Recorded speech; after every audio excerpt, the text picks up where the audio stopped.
વિદ્યાર્થી મિત્રો, આપણે લાસ્ટમાં માહિતી સંચારની વિવિધ પદ્ધતિઓ જેવી કે મૌખિક, લેખિત, દ્રશ્ય, શ્રાવ્ય અને મૌન આ માહિતી સંચારની અલગ અલગ પદ્ધતિઓનો અભ્યાસ કર્યો હતો. માહિતી સંચારની જે અલગ અલગ પદ્ધતિઓ છે એમાં મૌખિક માહિતી સંચાર અને લેખિત માહિતી સંચાર એ સૌથી વધુ વપરાતી અને પ્રચલિત પદ્ધતિઓ છે. આજે આપણે આ બંને પદ્ધતિઓ એટલે કે મૌખિક માહિતી સંચાર અને લેખિત માહિતી સંચારનો અભ્યાસ કરશું. ચાલો શરૂ કરીએ. તો સૌથી પહેલા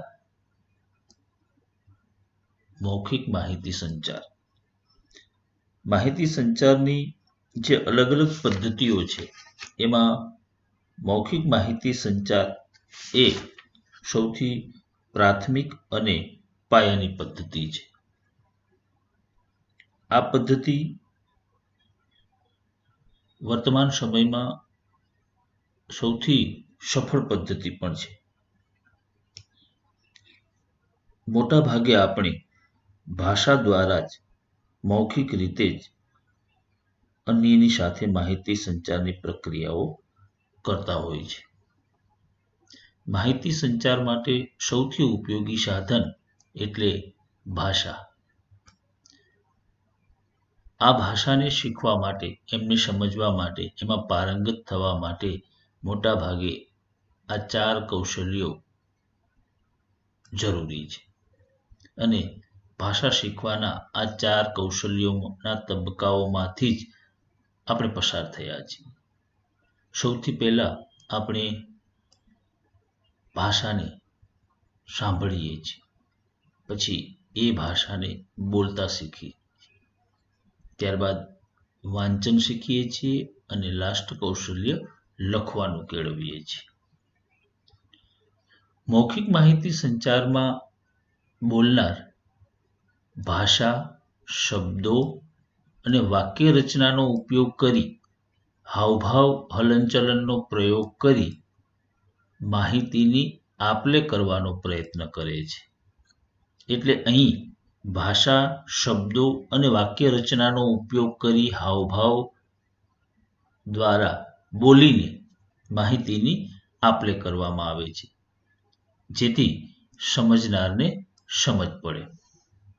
એટલે અહીંયા ભાષાનો ઉપયોગ થાય જ છે, પણ આ ભાષા, શબ્દો, વાક્ય રચનાનો ઉપયોગ કરી અને માહિતીની આપ-લે કરવાનો પ્રયત્ન કરવામાં આવે છે કે જેથી કરી અને સાંભળનારને સમજ પડે. મૌખિક માહિતી સંચાર વ્યક્તિ વચ્ચે થશે, એટલે કે એક વ્યક્તિ બીજી વ્યક્તિને માહિતી પહોંચાડશે. વ્યક્તિ અને જૂથ વચ્ચે પણ હશે, જૂથ દ્વારા કોઈ વ્યક્તિને હશે અથવા તો જૂથ વચ્ચે માહિતી સંચાર થશે. આપણે અગાઉ જોયું હતું એ પ્રમાણે વાતચીત, વાર્તાલાપ, સંવાદ અને ગોષ્ઠી, ભાષણ, જૂથ ચર્ચા જેવા વિવિધ સ્વરૂપે મૌખિક માહિતી સંચાર થાય છે. એટલે અહીંયા આપણી સામે મૌખિક માહિતી સંચાર એટલે શું એ બરાબર સ્પષ્ટ થઈ ગયું છે. મૌખિક માહિતી સંચાર એટલે ભાષા, શબ્દો અને વાક્ય રચનાનો ઉપયોગ કરી જરૂરી હાવભાવનો પ્રયોગ કરી અને માહિતીની આપ-લે કરવામાં આવે એ માહિતી સંચારને આપણે મૌખિક માહિતી સંચાર કહેશું. આમ સરળ ભાષામાં કહીએ તો બોલીને જે માહિતી સંચાર થાય છે એ મૌખિક માહિતી સંચાર છે. ચાલો હવે આપણે મૌખિક માહિતી સંચારના ફાયદાઓ જોઈએ કે મૌખિક માહિતી સંચારના ફાયદાઓ કયા કયા છે. સૌથી પહેલા તો એ સૌથી સરળ, હાથવગી અને સૌથી વધુ પ્રચલિત પદ્ધતિ છે. આપણે હવે માહિતી સંચારમાં મૌખિક માહિતી સંચારના ફાયદાઓની વાત કરીએ તો એકદમ સરળ છે, કારણ કે એ સૌથી કુદરત દ્વારા મળેલી અદ્ભુત ભેટ છે. એટલે આપણે મૌખિક રીતે સરળતાથી માહિતી સંચાર કરી શકશું. બીજું એ હાથવગી છે, એના માટે કોઈ અન્ય ઉપકરણોનો જરૂર પડશે નહીં અને વર્તમાન સમયમાં સૌથી વધારે વપરાતી દિવસ દરમિયાન આપણે મોટા ભાગે મૌખિક રીતે જ માહિતી સંચાર કરીએ છીએ. બીજું, મૌખિક રીતે માહિતી સંચાર થાય છે એટલે અહીંયા કાગળ, પેન કે અન્ય કોઈ ઉપકરણોની જરૂર પડતી નથી, જે આપણા માટે ફાયદાકારક થશે. ત્રીજું, સામાન્યપણે મૌખિક માહિતી સંચાર પ્રત્યક્ષ રીતે જ થાય છે. પ્રત્યક્ષ રીતે એટલે સામસામે. આ પદ્ધતિમાં બોલનારને સાંભળનારનો તુરંત પ્રતિભાવ મળી જાય છે, એટલે ગૂંચવણભરી પરિસ્થિતિ ઊભી થતી નથી. માનો કે ગૂંચવણ કે ગેરસમજ ઊભી થાય તો તુરંત જ તેનો ઉકેલ મળી જાય છે. કંઈક ભૂલ હોય તો એનું નિરાકરણ તુરંત લાવી શકીએ અને ભૂલને સુધારી શકાય છે. ચોથું, સાંભળનાર તરફથી તરત જ પ્રતિભાવ પ્રાપ્ત થાય છે, કારણ કે સામસામે જ છે, એટલે સાંભળનાર તરફથી મળતો પ્રતિભાવ એ બોલનારને પ્રેરણા અને ઉત્સાહ પૂરો પાડશે. યોગ્ય પ્રતિભાવ મળતા બોલનારનો ઉત્સાહ વધે અને તેની માહિતી સંચારની કુશળતા વિકસાવવાનો એમને મોકો મળે છે, અથવા તો એ પોતાની માહિતી સંચારની કુશળતા વિકસાવવા માટે વધુ પ્રયત્ન કરે છે. એટલે બોલનારનો ઉત્સાહ પ્રેરક અને પ્રેરણાદાયી બને છે. માહિતી સંચારની આપલેની આ પદ્ધતિમાં બોલનારને સાંભળનાર તરફથી તરત પ્રતિભાવ મળી જાય છે. તે અનુસાર સાધન માધ્યમમાં પરિવર્તન લાવી સુધારણા કરી શકાય છે. માની લઈએ કે આ પદ્ધતિ દરમિયાન પ્રતિભાવ મળતા બોલનારને ખ્યાલ આવી જાય છે કે માહિતી સંચાર સફળ થયો છે કે નહીં. જો માહિતી સંચાર સફળ ન થયો હોય અથવા તો સામેના વ્યક્તિને બરાબર સંદેશો સમજાણો ન હોય તો એવા સમયમાં એ માહિતી સંચારના માધ્યમનો અથવા તો સાધનોનો પરિવર્તન કરી, ફેરફાર કરી અને જરૂરી સુધારણા કરી શકશે. એટલે મૌખિક માહિતી સંચારની અસફળતાના સંજોગો નહિવત છે, એટલે કે મોટા ભાગે મૌખિક માહિતી સંચાર સફળ થાય છે. સાંભળનાર નિરક્ષર, બિલકુલ અભણ હોય તો પણ આ માહિતી દ્વારા માહિતી સંચાર, જેને આપણે પ્રત્યાયન તરીકે પણ ઓળખીએ છીએ, એ આ માહિતી સંચાર શક્ય બને છે. અભણ કે નિરક્ષર માણસ પણ વાતચીત કરી શકે છે અને પરસ્પર ભાષા કે બંનેને સમજાય એવી ભાષાનો ઉપયોગ કરી અને માહિતી સંચારને સરળતાથી કરી શકે છે. લાસ્ટમાં આ પદ્ધતિમાં સમયનો બચાવ થાય છે, કારણ કે એ કોઈ લાંબી કે જટિલ પ્રક્રિયા નથી. મૌખિક માહિતી સંચારમાં સંદેશો મોકલવાની લાંબી વિધિ કે પ્રક્રિયા ન હોવાને કારણે એ પ્રત્યક્ષ રીતે તરત જ સંદેશો મળે છે અને તેનો પ્રતિભાવ પણ તરત મળે છે. એટલે આ પદ્ધતિમાં સમયનો બચાવ થશે. અહીંયા આપણે મૌખિક માહિતી સંચારના ફાયદાઓ જોયા. હવે મૌખિક માહિતી સંચારમાં માત્ર લાભો જ છે, ફાયદાઓ જ છે એવું નથી. એમની કેટલીક મર્યાદાઓ પણ છે. આપણે આ મર્યાદાઓનો અભ્યાસ કરશું. હવે મૌખિક માહિતી સંચારની વાત કરીએ તો ઘણી બધી વખત સંવાદ કે ચર્ચાનો ઉપયોગ કરી અને મૌખિક માહિતી સંચાર કરવામાં આવે અને ઘણી બધી વખત આ સંવાદ કે ચર્ચામાં વાદ વિવાદ પણ ઊભો થાય. તો એવા સંજોગોમાં માહિતી સંચાર સફળ થશે નહીં, મતલબ કે એ અસફળ પુરવાર થશે. એટલે કે જો મૌખિક માહિતી સંચાર દ્વારા આવો કોઈ વાદ વિવાદ ઊભો થાય તો પરિણામે માહિતી સંચાર એ સફળ થશે નહીં. ધાર્યું પરિણામ લાવી શકશે નહીં. બીજું, જો મૌખિક માહિતી સંચારમાં વાદ વિવાદ ઊભો થાય તો સમય અને શક્તિ બંનેનો બગાડ થશે, કારણ કે મૌખિક માહિતી સંચાર સફળ થતો નથી, એટલે અહીંયા સમય અને શક્તિ બંનેનો બગાડ થશે. પછી સૌથી મહત્વનું બાબત, કહેલ, બોલેલ, સાંભળેલ કે સંભળાવેલ માહિતીની વિશ્વસનીયતા હંમેશા ઓછી હોય છે, કારણ કે માનવ સ્મૃતિની મર્યાદા છે. આપણે બધું યાદ રહેતું નથી. સાંભળેલી વાતચીત, ચર્ચા, ગોષ્ઠી વગેરેની વિગતો મોટા ભાગે ભૂલાઈ જાય છે. ઉપરાંત એમની વિશ્વસનીયતા પણ હંમેશા ઓછી હોય છે. બોલેલું એ પુરાવા તરીકે આપણે નોંધી શકતા નથી અથવા તો નોંધેલું હોતું નથી, એટલે મૌખિક માહિતી સંચારની વિશ્વસનીયતા હંમેશા ઓછી હોય છે. પછી મૌખિક માહિતી સંચારમાં લેખિત બાબતો ન હોવાથી પુરાવાની દ્રષ્ટિએ આધારભૂત ગણાતો નથી. ચાલો હવે મૌખિક માહિતીની આપલેમાં નોંધ રાખવામાં આવતી નથી તો કોઈ કાયદાકીય આધાર જળવાતો નથી.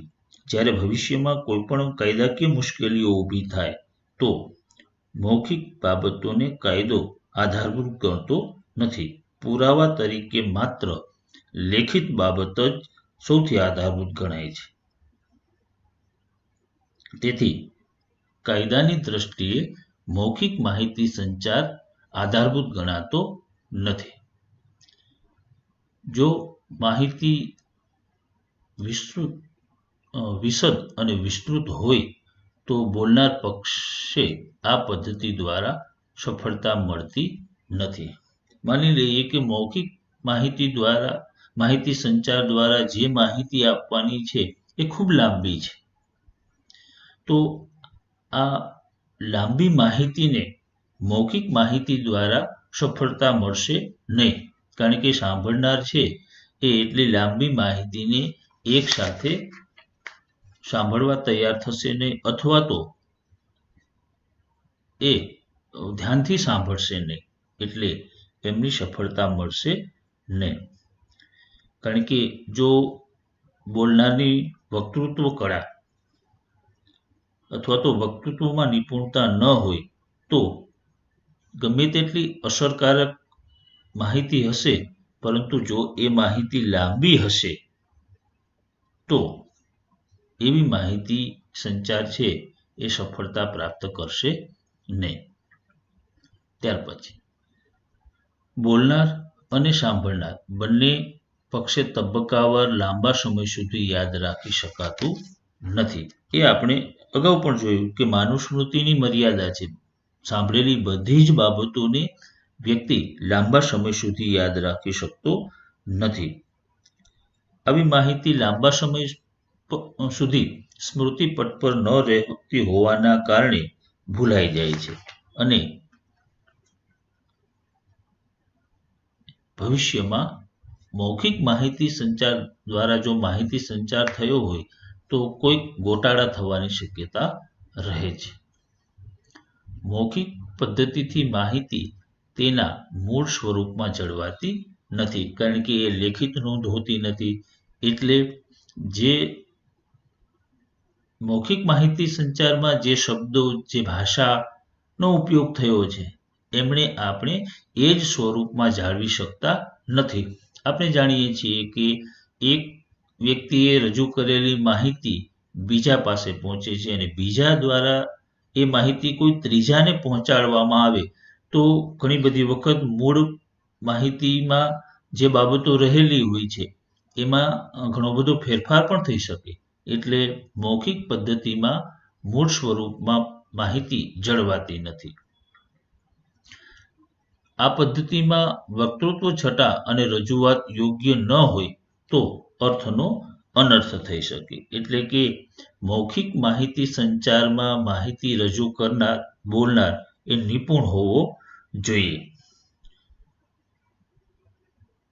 મૌખિક રીતે થતી માહિતી સંચારમાં ખોટા અર્થઘટનો ઊભા ન થાય એમનો પણ ખ્યાલ રાખવો પડે છે. જો એમની પાસે વક્તૃત્વ છટા ન હોય તો ઘણી બધી વખત રજૂ કરેલી માહિતીનો કોઈ અર્થ સરતો નથી, મતલબ કે એમના અર્થનો અનર્થ થઈ જાય છે.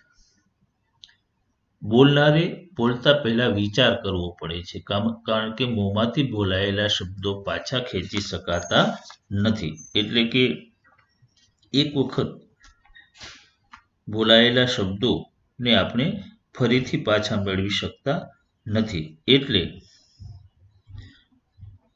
બોલનારે બોલતા પહેલા બરાબર વિચાર કરવો પડે છે. એટલે મૌખિક માહિતી સંચારમાં આટલા બધો વિચારવાનો સમય પણ પ્રાપ્ત થતો નથી. એ મૌખિક માહિતી સંચારની એક મર્યાદા ગણાશે કે બોલતા પહેલા એમને વિચાર કરવો પડે અને બોલેલા શબ્દોને પાછા ખેંચી શકાતા નથી. ચાલો, અહીંયા સુધી આપણે મૌખિક માહિતી સંચારના ફાયદા અને મૌખિક માહિતી સંચારની મર્યાદાઓ જોઈ. તે પછી માહિતી સંચારની પદ્ધતિમાં બીજી પ્રચલિત પદ્ધતિ એટલે લેખિત માહિતી સંચાર પદ્ધતિ. આપણે આ પદ્ધતિની વાત કરીએ. તો જેમ જેમ માનવી વિકાસ કરતો ગયો એમ એમ એ નવી શોધો કરતો ગયો અને માનવના વિકાસની સાથે લિપિ અને છાપકામની શોધ થઈ, જેના કારણે માહિતી સંચારની બીજી પદ્ધતિ એટલે કે આપણે જે ભણવાના છીએ એ પદ્ધતિ લેખિત માહિતી સંચારની પદ્ધતિનો વિકાસ થયો. લિપિ અને છાપકામનો વિકાસ થયો, જેના કારણે લેખિત માહિતી સંચારની પદ્ધતિનો વિકાસ થયો. આ રીતનો પ્રયોગ કરી વ્યક્તિ વ્યક્તિ, વ્યક્તિ જૂથ, જૂથ વ્યક્તિ અને જૂથ જૂથ વચ્ચે માહિતી સંચાર શક્ય છે. જો કે એ મૌખિક માહિતી સંચારમાં પણ આ જ વ્યક્તિ વ્યક્તિ, વ્યક્તિ જૂથ અને જૂથ જૂથ વચ્ચે માહિતી સંચાર થતો હતો. લેખિત માહિતી સંચારમાં હસ્તપ્રત, સાહિત્ય, પત્રલેખન, ઈમેલ, વર્તમાનપત્રો, સામયિકો, જાહેર ખબર, ચોપનિયા, ફરફરિયા જેવા માહિતી સંચારના સ્વરૂપો છે. મતલબ કે અલગ અલગ માહિતી સ્વરૂપો દ્વારા લેખિત માહિતી સંચાર થાય છે. પછી એ પત્રલેખન સ્વરૂપે હોય, ઈમેલ સ્વરૂપે પણ હોય, સામયિક સ્વરૂપે હોય, વર્તમાનપત્રો સ્વરૂપે હોય. વર્તમાન સમયની વાત કરીએ તો લેખિત માહિતી સંચાર ખૂબ જ અગત્યનું અંગ છે. અલગ અલગ કાર્ય પદ્ધતિઓમાં લેખિત માહિતી સંચારનો વધુ ઉપયોગ થાય છે અને પાછું વાણિજ્ય સંચારમાં, વેપારમાં આ પદ્ધતિને અધિકૃત ગણવામાં આવી છે, માન્ય ગણવામાં આવી છે. હવે લેખિત માહિતી સંચારની પદ્ધતિ એટલે એવી પદ્ધતિ જેમાં માહિતીને યોગ્ય લિપિમાં ચોક્કસ શબ્દોની પસંદગી કરી અને સુયોજિત ક્રમમાં ગોઠવવાની પ્રક્રિયા. એટલે લેખિત માહિતી સંચાર એટલે માહિતીને યોગ્ય લિપિમાં ચોક્કસ શબ્દોની પસંદગી કરી, ગોઠવણ કરી અને જે માહિતી સંચાર કરવામાં આવે એ લેખિત માહિતી સંચાર થશે. ચાલો, હવે આપણે લેખિત માહિતી સંચારના ફાયદાઓની વાત કરીએ. તો સ્થળ કાળના બંધન વગર આ પદ્ધતિ દ્વારા માહિતી સંચાર શક્ય છે. કારણ કે મૌખિક માહિતી સંચારમાં સામસામે હોવા જરૂરી છે, જ્યારે લેખિત માહિતી સંચારમાં આવું કોઈ સ્થળનું બંધન નથી. કોઈ પણ સ્થળથી અને કોઈ પણ સમયે બંધન વગર આપણે લેખિત માહિતી સંચાર કરી શકીએ છીએ. માહિતી સંચારની આ પદ્ધતિમાં ભૌતિક સાધનોનો ઉપયોગ થાય છે. તે નિઃશુલ્ક રહેતી નથી, છતાં વધુ પડતી ખર્ચાળ પણ નથી. મૌખિક માહિતી સંચારમાં ખર્ચ થતો નહોતો, પરંતુ અહીંયા લેખિત માહિતી સંચારમાં બીજા કેટલાક સાધનોનો ઉપયોગ કરવામાં આવે છે. ભૌતિક સાધનોનો ઉપયોગ થાય છે. એટલે એમાં ખર્ચ થાય છે, બિલકુલ નિઃશુલ્ક નથી. પરંતુ જે ખર્ચ થાય છે એનો પ્રમાણ ઓછું છે, મતલબ કે એ વધુ ખર્ચાળ નથી. માહિતી સંચારની ક્રમબદ્ધ વ્યવસ્થિત જાળવણી તથા સાચવણી શક્ય બને છે. મતલબ કે આપણે એમનું ફાઇલિંગ કરી શકીએ છીએ. લેખિત માહિતી સંચાર દ્વારા જે માહિતીની આપ-લે થાય છે એમને આપણે જાળવી શકીએ છીએ, એમને સાચવી શકીએ છીએ. ત્યાર પછી નેક્સ્ટ, માહિતીની યોગ્ય ગોઠવણી અને જાળવણીના કારણે સંદર્ભ મેળવવો અને ટાંકવો શક્ય બને છે. એટલે કે જે માહિતી સંચાર થયો છે એમને આપણે જાળવીએ છીએ, એમને સ્ટોરેજ કરી શકીએ છીએ. એટલે ભવિષ્યમાં જ્યારે એ માહિતીનો ક્યાંય સંદર્ભ આપવાનો હોય તો એવો સંદર્ભ આપણે લેખિત માહિતી સંચારની પદ્ધતિથી જો માહિતી સંચાર થયો હોય તો આપણે એ આપી શકીએ છીએ. લેખિત માહિતી સંચાર દ્વારા થતા માહિતી સંચાર લેખિત સ્વરૂપે થાય છે. એટલે કાયદાની દ્રષ્ટિએ અધિકૃત ગણવામાં આવે છે અને ભવિષ્યમાં આપણે પુરાવાઓ તરીકે પણ એમનો ઉપયોગ કરી શકીએ છીએ. જ્યારે લેખિત માહિતી સંચારમાં આપણે એમને પુરાવાઓ તરીકે ઉપયોગ કરી શકતા ન હતા, પરંતુ અહીંયા આપણે લેખિત માહિતી સંચાર છે એમનો પુરાવાઓ તરીકે ઉપયોગ કરી શકશું. પછી લેખિત અભિવ્યક્તિ માટે પૂરતો સમય મળતો હોવાથી માહિતીની પ્રસ્તુતિ વિશે સભાનપણે પ્રયત્ન થઈ શકે છે.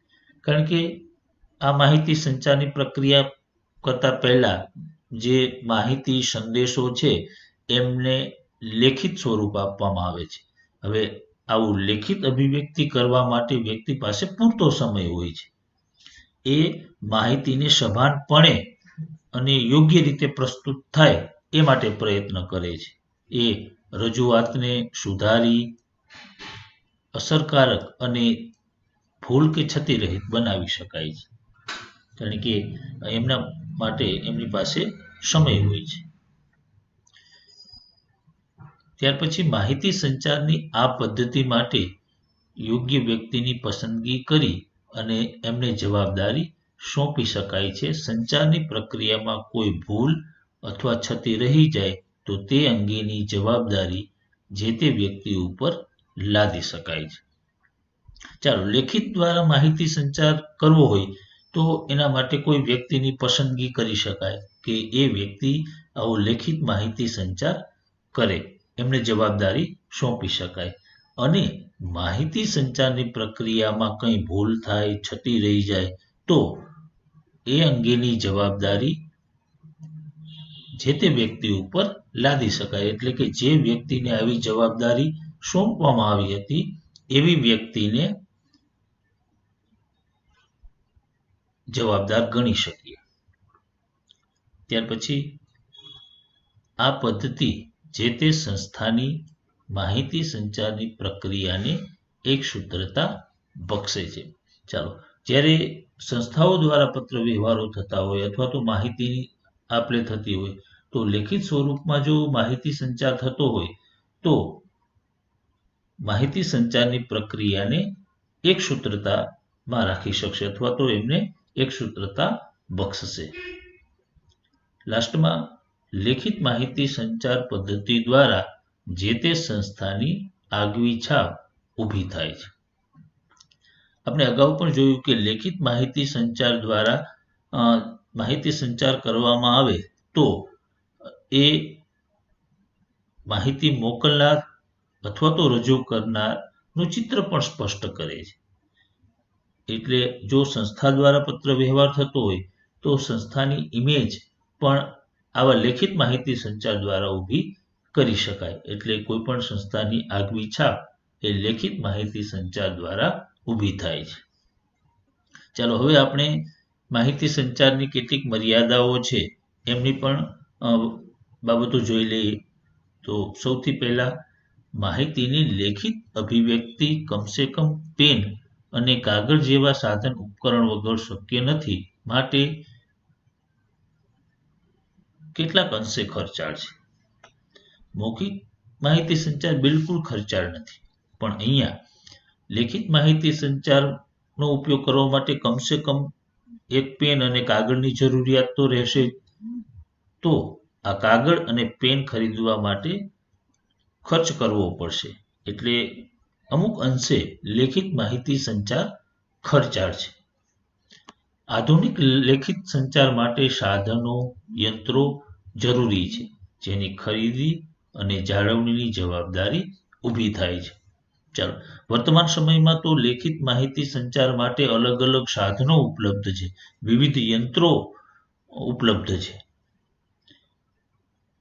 તો લેખિત માહિતી સંચાર માટે આવા સાધનો કે યંત્રોની ખરીદી કરવી, એની જાળવણી કરવાની પણ જવાબદારી ઊભી થાય, જ્યારે મૌખિક માહિતી સંચારમાં આવી કોઈ જવાબદારીઓ ઊભી થતી નહોતી.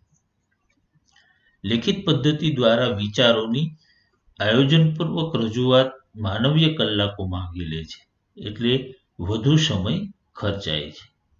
ચાલો, લેખિત માહિતી સંચારમાં જે માહિતી છે એમને યોગ્ય અને તર્કબદ્ધ રીતે રજૂ કરી શકાય એ બરાબર છે. એમને મઠારી શકીએ, એમાં કંઈ ભૂલ હોય તો સુધારી શકીએ.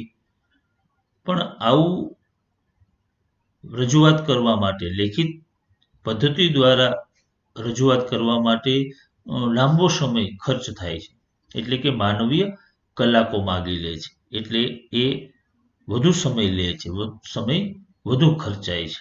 જ્યારે મૌખિકમાં તો આવી કોઈ સમયની બાબતો હતી નહીં, સીધો જ મૌખિક સ્વરૂપમાં માહિતી સંચાર થતો હતો, જ્યારે લેખિત પદ્ધતિમાં સમયનો વ્યય થાય છે.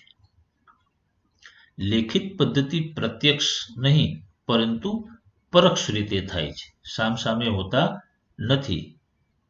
સામા પક્ષનો પ્રતિભાવ વિલંબિત થવાની સંભાવના પણ રહે છે. હવે લેખિત માહિતી સંચારની પદ્ધતિમાં પ્રત્યક્ષ રીતે માહિતી સંચાર થતો નથી, પરોક્ષ રીતે થાય છે.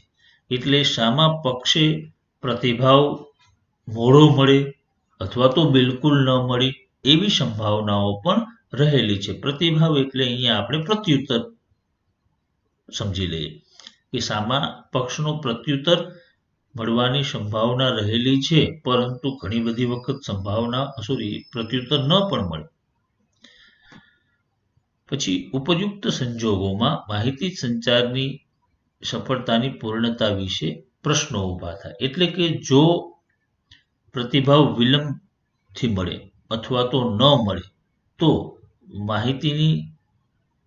માહિતી સંચારની પ્રક્રિયાની સફળતાની પૂર્ણતા ઉપર પ્રશ્નો સર્જાય છે. એટલે કે જો પ્રતિભાવ ન મળે તો માહિતી સંચાર સફળ થશે નહીં. ત્યાર પછી છઠ્ઠું, બોલનાર અને મોકલનારની સમજ, ભાષા તથા રજૂઆતની પકડ તથા સચોટતા ઉપર સફળતાનો આધાર રહે છે. હવે અહીંયા લેખિત માહિતી સંચારમાં બંને પક્ષની સમજ, ભાષા અને રજૂઆત તથા સચોટતા ઉપર માહિતી સંચારની પ્રક્રિયાની સફળતાનો આધાર રહે છે. બંને સમજદાર હોય, ભાષાના જાણકાર હોય, એમની રજૂઆતની શૈલી ઉપર પકડ હોય અને રજૂઆતમાં સચોટતા હોય તો સફળતા મળવાના ચાન્સ વધારે છે. પરંતુ જો આવી સમજ, ભાષા અને રજૂઆત પર પકડ ન હોય, સચોટતા ન હોય, તો કદાચને લેખિત માહિતી સંચાર છે એ સફળ ન પણ થાય. ચાલો, ત્યાર પછી લેખિત સંદેશા વ્યવહાર પત્ર દ્વારા થતો હોવાથી સમય તો માંગે છે. વર્તમાન સમયમાં મોટા ભાગે વાણિજ્યિક ક્ષેત્રમાં પત્રો દ્વારા લેખિત માહિતી સંચાર થાય છે. હવે આવો પત્ર દ્વારા માહિતી સંચાર થાય છે એટલે વધારે સમય ખર્ચ થાય છે અથવા તો એમાં વધારે સમય માગી લે છે. એટલે લેખિત સંદેશા વ્યવહાર પત્ર દ્વારા થતો હોવાથી વધારે સમય લે છે. અને લાસ્ટ, લેખિત માહિતી સંચાર માટે બંને પક્ષે સાક્ષરતા અથવા અક્ષર જ્ઞાન હોવું અનિવાર્ય છે. કારણ કે લેખિત સ્વરૂપમાં ભાષા, શબ્દો અને વાક્યોનો ઉપયોગ કરી અને માહિતી સંચાર થાય છે. એટલે અહીંયા બંને પક્ષે સંદેશો મોકલનાર અને સંદેશો મેળવનાર બંને સાક્ષર હોવા જોઈએ, બંનેને અક્ષર જ્ઞાન હોવું જોઈએ, મતલબ કે એ ભણેલ હોવા જોઈએ, એમની પાસે અક્ષર જ્ઞાન હોવું જોઈએ.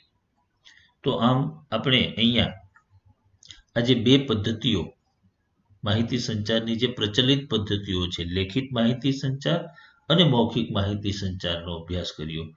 બંને પદ્ધતિઓના ફાયદાઓની વાત કરી, બંને પદ્ધતિઓની કેટલીક મર્યાદાઓ છે એ મર્યાદાઓની પણ વાત કરી.